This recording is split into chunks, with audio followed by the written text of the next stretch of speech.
Script's dictation dictated by Karthik, English Senior, August 2002. Ready? Starts.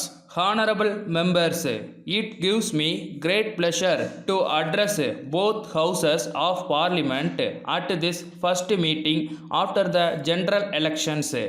I extend my warm greetings to all of you. The general elections which have concluded recently have shown to the world the success of the democratic system of government adopted in the country since independence at the important stage in the history of the country as well as the history of the world. Our first task should be to give a clean and efficient administration. Another important matter to which I would like to draw your attention is electoral reforms. We have been talking about this subject from time to time, but no government has taken any major step to bring about suitable amendments to the election laws during the last few years.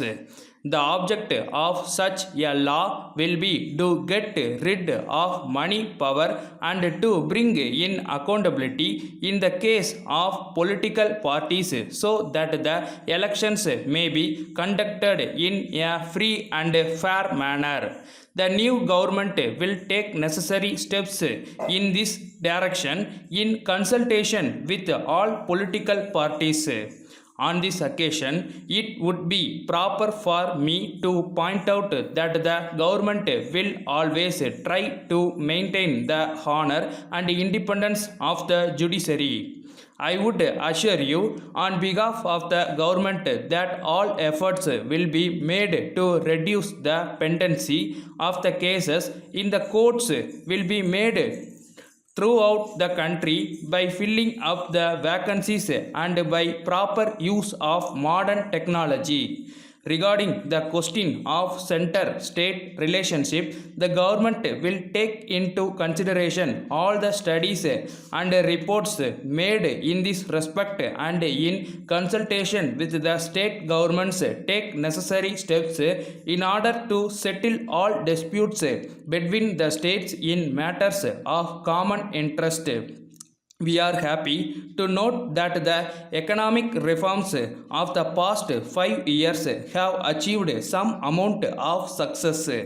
However, as you are aware, the speed with which we are moving is not much when compared with our requirements. This government would give personal attention to this matter and speed up the reforms while maintaining the basic framework of a sound economic policy.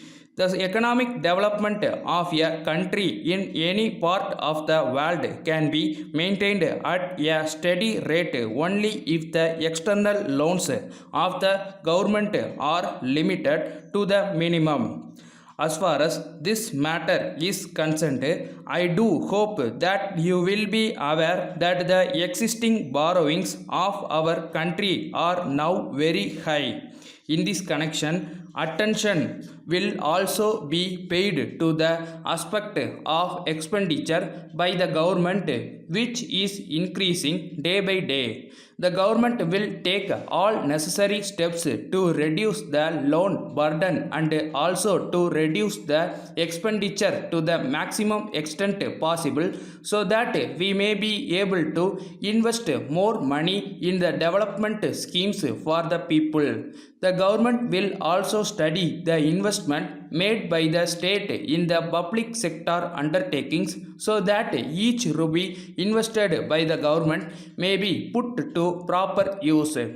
On this occasion, I would like to inform both the houses that the government are going to bring the houses that the government are corporate sector also. Suitable change will therefore be made in the company law and land ceilings law to ensure full use of our resources so that our industry may be able to meet the competition from other parts of the world. At this important time, this house will have the great honor of taking this country to the next century. Thank you. Letter from Gopal and Company Limited, Salem to Messrs.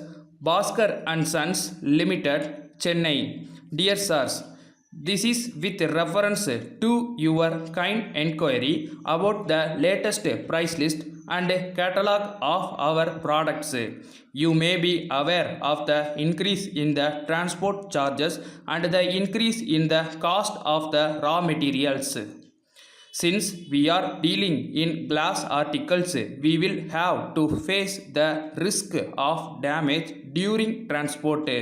We are sorry to inform you that our factory remained closed for 2 months last year, and this has resulted in the decrease in turnover compared to the previous year. We are therefore not in a position to supply the materials at the existing rates and are forced to increase the price by 5%. We request you kindly to bear with this increase. We also request you to take all steps necessary to market our products in this part of the country, and we are willing to pay the necessary charges that may be incurred by you in this regard. On this occasion, we would like to place on record our gratitude for your support and help, which has helped us to tackle our difficulties. We look forward to the pleasure of your continued support in the years to come.